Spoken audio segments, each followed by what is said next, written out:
Muchas gracias. Hola. Es mía la palabra.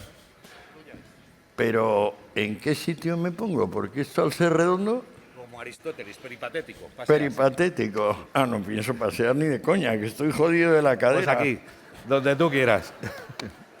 Ay, Ahí estás. Y además has venido a hablar de tu libro también. no. Bueno. Simplemente es una chuleta, porque si no se me olvidan cosas, se me olvidan datos. Pues tú ya la palabra y yo te haré una señal si veo que el tiempo se prolonga. Pero espera, ¿de qué tengo que hablar y cuánto tiempo? A ver, el director del curso. 10 minutos te vamos a dar. 20 minutos. 15. 15. Venga, si quieres me siento a tu lado. Pues venga. Vale. Luego las preguntas irán después. Pero esto es todo tuyo, ¿eh? Es todo mío. Sí. Yo me parece que dije que quizás se podía empezar con el tema quizás más políticamente incorrecto, imaginable hoy en día, que es colonialismo. Pues vamos con ese toro.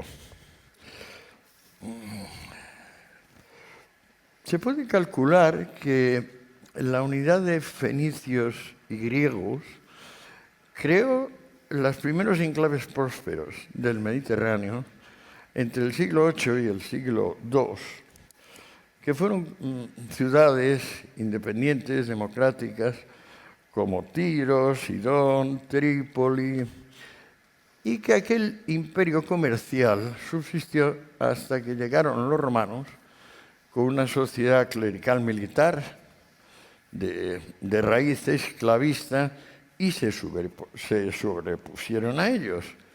Luego el Imperio Romano, desde el siglo II hasta el siglo V, que sucumbió. Pues bueno, fue una lenta historia de decadencia interna combinada con una expansión externa fulgurante y brillante. Podemos ver ejemplos de la diferencia entre colonialismo en tiempos greco-fenicios comerciales y colonialismo en tiempos clerical-militares romanos, con la diferencia entre la prosperidad y la voluntariedad que presidía los intercambios de esas ciudades que mencioné antes, muy prósperas, las más prósperas del Mediterráneo, con una empresa, por ejemplo, como el sometimiento y luego posterior conversión de la actual Rumanía, entonces se llamaba Dacia, a manos del emperador Trajano, un español de nacimiento, gentes de Mérida, como la dinastía de los Antoninos. Fue muy diferente, porque de los escasos recursos que tenía Roma, efectivos, financieros, pues se gastaron en la empresa de someter a aquellos bárbaros reyes y luego no había botín. Es decir, te apoderabas de todo aquello y dices, bueno, ¿y ahora para qué me he apoderado de esto si aquí no saco ni materias primas, ni esclavos, ni nada? Lo más que se sacaba en aquella época, claro, clerical militar, es que como se hundían los mercados de cosas, pues crecían los mercados de personas. Y entonces pues cada vez había más hombres, mujeres, niños, viejos, comprados y vendidos en los mercados.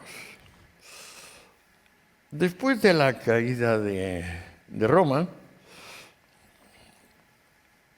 Europa, que había sido en cierta medida la parte de Europa dominada, controlada y gestionada por los romanos, que había sido una potencia expansiva, se convirtió en un territorio depauperado, castigado por la lepra, la incomunicación y sobre todo invasiones de pueblos limítrofes, desde los mongoles a los magiares, bizantinos y sobre todo árabes, que saqueaban sistemáticamente nuestro continente.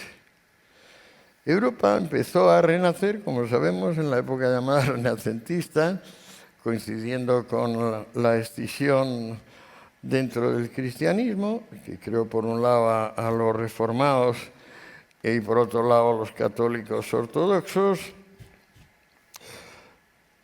y empezó a cambiar las tornas. Es decir, en vez de ser un continente saqueado e invadido, empezó a ser un continente saqueador e invasor. Lo que pasa es que la primera gran potencia en este sentido, que fue la península ibérica a través de la navegación de larga distancia, Portugal y España, no lo hacían así abiertamente como vengo aquí y te expolio. No, no. Iban ahí a llevar la verdad con mayúscula, y con la verdad con mayúscula pues, estaba el derecho de cobrar protección, el tipo de peaje que hizo millonario a Capone y ahora mantiene en la opulencia a los carteles mexicanos, por ejemplo. O sea, esa combinación de, por un lado, limpio tu espíritu y por el otro lado, poco que tengas me lo llevo. Tampoco se puede negar que España, en la empresa colonizadora de América, demostró una benevolencia, una compasión inusual. Vamos, en realidad creo que no hay un ejemplo en la historia universal parecido de benevolencia al que se expresan las leyes de Indias, en la actitud de Isabel la Católica y en la formidable colección de hombres ilustres y sabios que configuran la Escuela de Salamanca. La Escuela de Salamanca es la primera reinterpretación del mundo comercial que emerge tras la crisis de la sociedad clerical militar impuesta durante más de 1000 años por primero el Imperio romano y luego las tribus germánicas que se quedan con sus posesiones. Es admirable cómo gentes de tipo del padre Mariana, Molina, Suárez, Báñez, Vitoria, Las Casas, piensan en una sociedad pacífica donde las personas compran y venden cosas y se prohíben comprar y vender personas, que es lo que venía sucediendo durante más de 1000 años. Luego, después de la industrialización, cuando se han puesto en práctica unos modelos alternativos de la colonización hispano-portuguesa, que es los franceses y sobre todo los holandeses y los ingleses, pues también se crea el tipo de colonia donde lo básico es el intercambio mercantil y las metrópolis, las potencias coloniales, no vienen a venderle a la gente la verdad, con mayúscula, sino que vienen a instalarles novedades y a traerse materias primas, que es lo que suelen tener los países colonizados por ingleses, holandeses fundamentalmente, y en cierta medida por los franceses también en el sudeste asiático y parte de África. Cuando ya tras la industrialización se polarizó el mundo en una nueva variante que es la de los últimos y los primeros, los explotados y los explotadores, los buenos y los malos,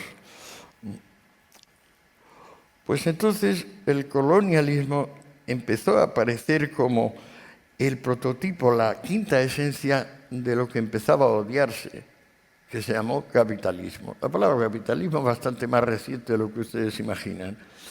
En realidad, nombra la sociedad que surge de tecnificar y sistematizar la innovación, frente a la anterior, que lo que hace es tecnificar y sistematizar la coerción, la presión sobre los demás, el terror, la censura, la ortodoxia.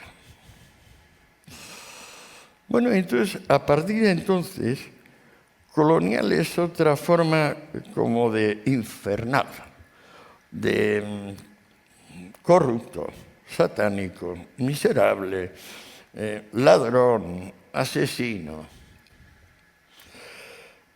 Y en esas andamos todavía en parte. Sobre todo porque después de plantearse ya claramente el conflicto entre capitalistas y comunistas, termina la Segunda Guerra Mundial y nos encontramos con tres mundos. Uno, llamado primer mundo, pero en realidad más típicamente comprensible como Occidente, los valores de Occidente. Un segundo mundo, que es el de la Unión Soviética, sus satélites y la China, que acaba de hacerse comunista, empieza a hacerse comunista desde el 49, cuando ya gana oficialmente Mao, y que prácticamente tiene como la mitad de la población mundial, y un tercer mundo, llamado no alineado, pero en realidad más que alineado y súper pringado, con el poco de dinero, pero sobre todo el mucho de armamento que pasan los rusos y luego los chinos.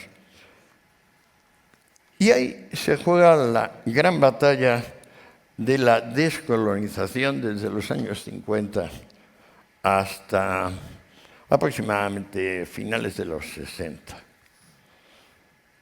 Pero en realidad se prolonga hasta casi el 85-89, que es cuando se va el gran contingente cubano, llegó a ser más de 50.000 hombres, armados hasta los dientes, que estuvieron montando, pero mucha caña, en Angola, Mozambique y Etiopía, entre otras zonas de África. ¿Qué cundió en aquella época? ¿Qué se pensó que iba a acontecer? Pues que en el momento en que adquirieran la independencia, todos esos países, pues instalarían última tecnología y sin tener ningún problema más, pues se pondrían a la cabeza económica del mundo y todo iba a ir fenomenal. Entonces, por ejemplo, para un hombre como Sartre, que tú mencionabas antes, los superhombres del planeta tenían nombre propio. Uno se llamaba Patricio Lumumba y el otro se llamaba Ernesto Che Guevara. Estos eran los modelos, digamos, de superhombre, Übermensch, en el sentido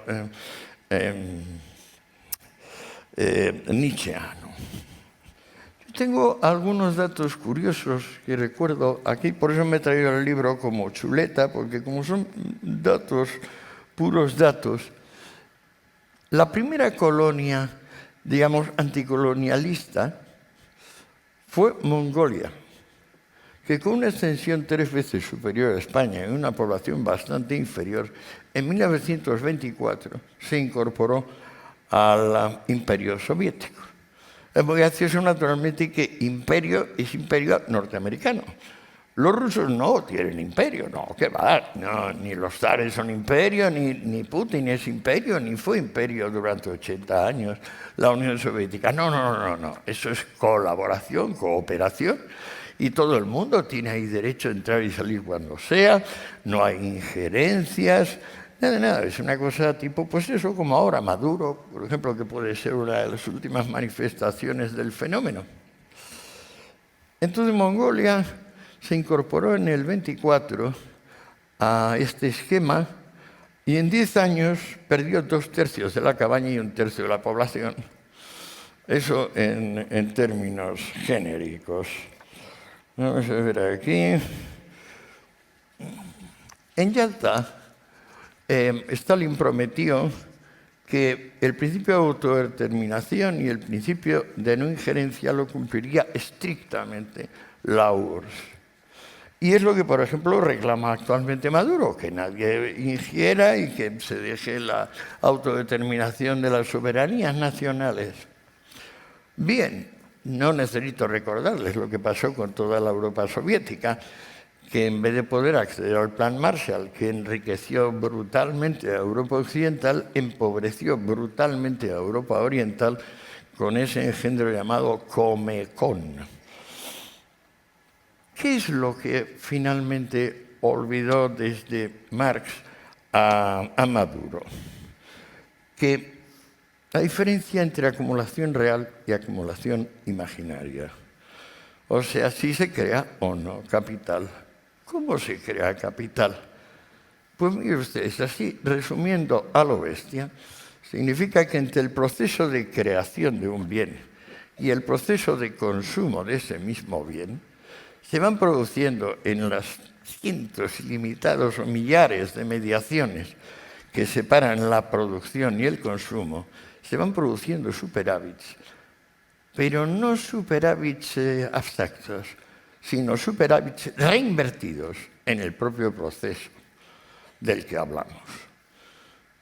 Allí donde, en vez de una sociedad comercial, hay una sociedad clerical militar, los superávits son absorbidos siempre en censura y policía. Una y otra vez. De modo que la acumulación es una y otra vez imaginaria. ¿Qué es lo que nos dijeron del colonialismo Sartre y su discípulo Fanon? Pues que sin la rabia permanente, sin la rabia perpetua, sin la furia crónica elevada a compromiso vital, no hay manera de que el hombre se cree a sí mismo.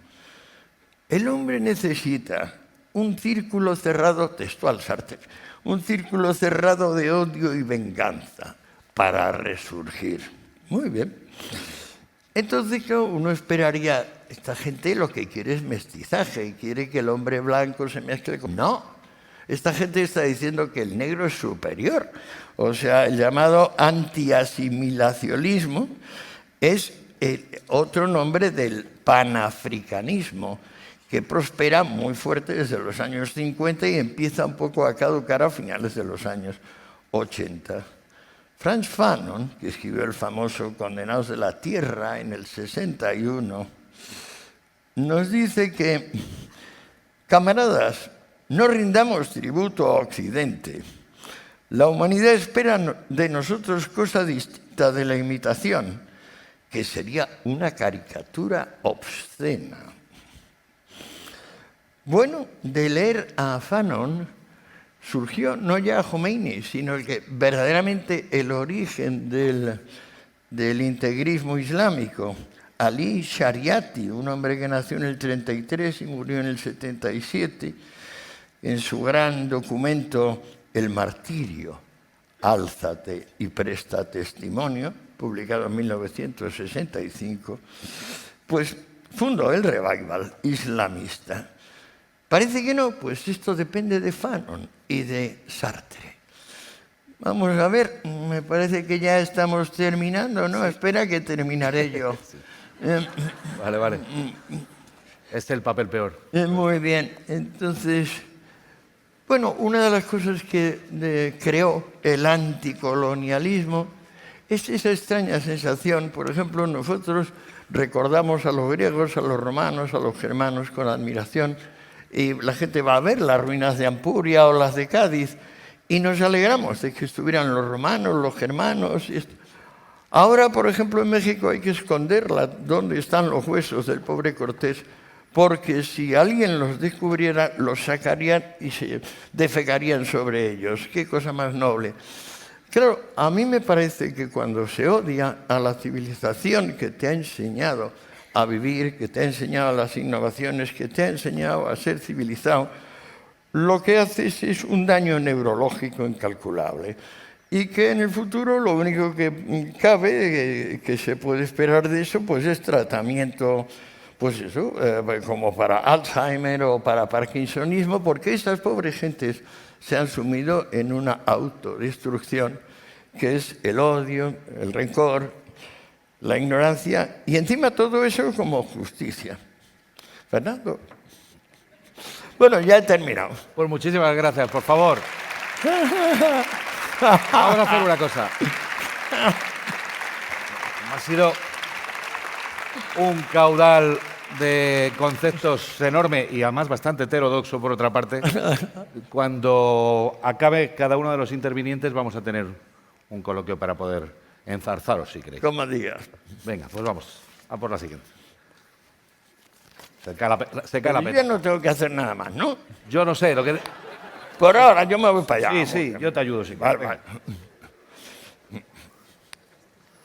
La petaca de sonido.